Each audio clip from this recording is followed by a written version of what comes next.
Magandang araw sa inyong lahat. Ayan na nga ang hagfish, hawak-hawak namin. Pasensya na po sa aming mga huli. Ayan lang po ang nahuli namin nung nakaraan.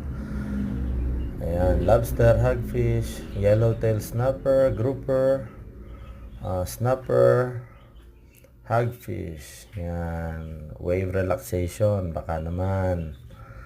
Ayan, ayan po ang gamit namin fins, wave relaxation. Medyo hindi po ganun ka dami kasi konti lang po kaming namana, kaya po ayan lang ang nakayanan namin. Ayan, may maliliit pa po. Syempre, alam na kung sino tumira nun. Ayan, diretso na po sa apoy agad pagkahuli po namin para po hindi mawala ang freshness. Sariwang sariwa po.